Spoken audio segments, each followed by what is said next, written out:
Broadway fans and stans, Broadway is back.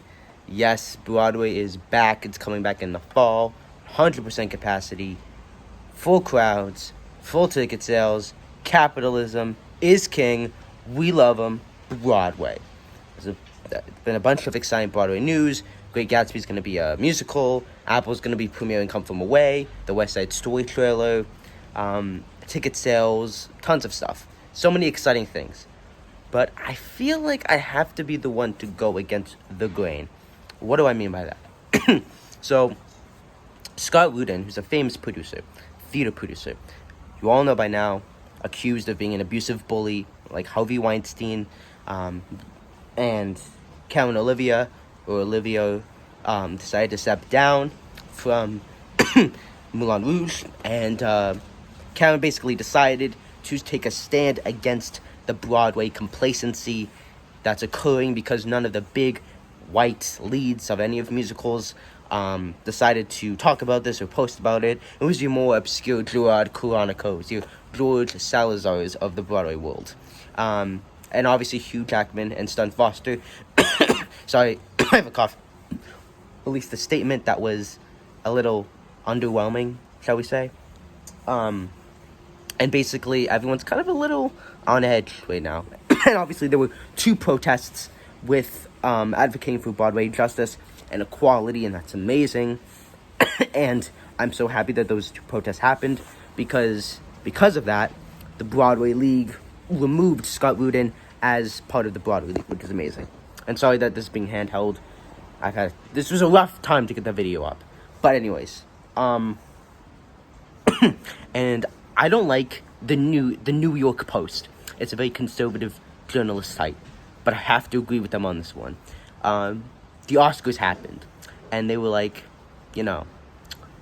what, you guys are so hypocritical. You basically are preaching to us and trying to talk down to us the message of inclusiveness and this message of inclusiveness and bring people together and yada yada yada, all this social justice warrior stuff, which I love.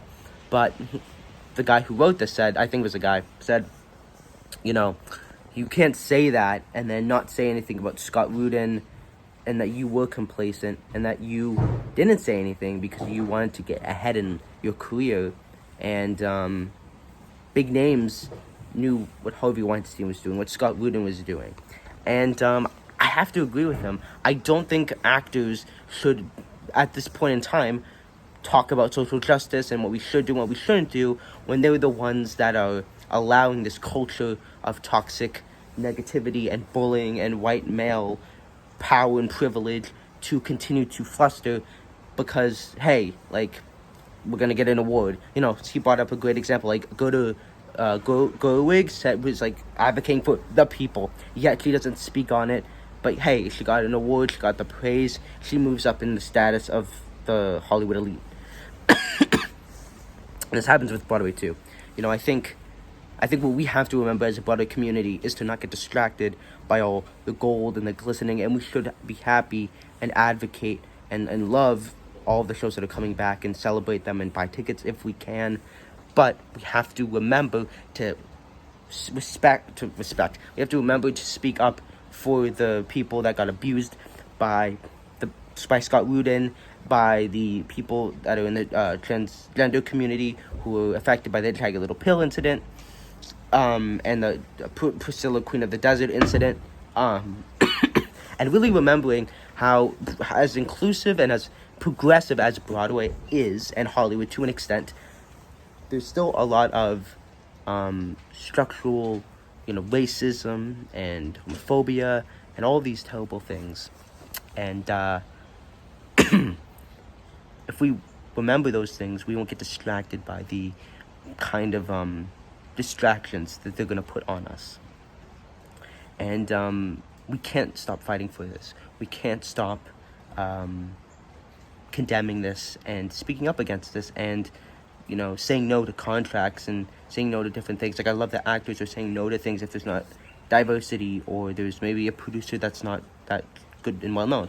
So I guess my main point here is there is a bit of hypocrisy in Hollywood and in Broadway, and I think the actors that are advocating for social justice shouldn't do that if they're going to be complacent, because complacency equates to violence. And yeah, like, I think genuinely from the bottom of my heart, actors, stop talking about this if you're going to be complacent. Chris Rock, Azaz or whatever from Parks and Rec, both knew that Scott did this, but they continued working with him. We have to hold those actors accountable, and realize a lot of the people that we look up to kind of are in it for themselves and in it for the praise. Aaron Sorkin, kind of got to call him out, because as much of a social justice warrior that he is, for him to not even talk about this when he worked so closely, and he knew that Scott was a monster. If you worked with Scott, you knew what he was doing wrong.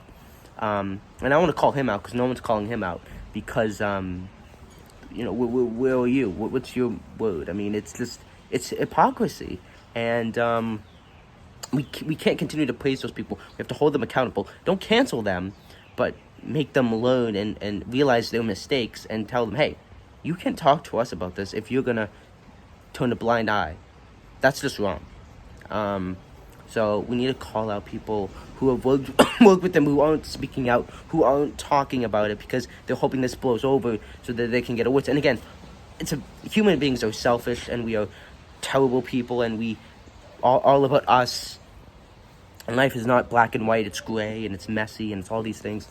But at the end of the day, if we're going to advocate and preach these things, we need to practice what we preach.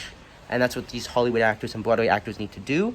We need to continue to talk about Scott Rudin and his disgusting behavior, to not support productions that he produces, to continue all of these conversations and all this momentum we have going. All of this needs to continue.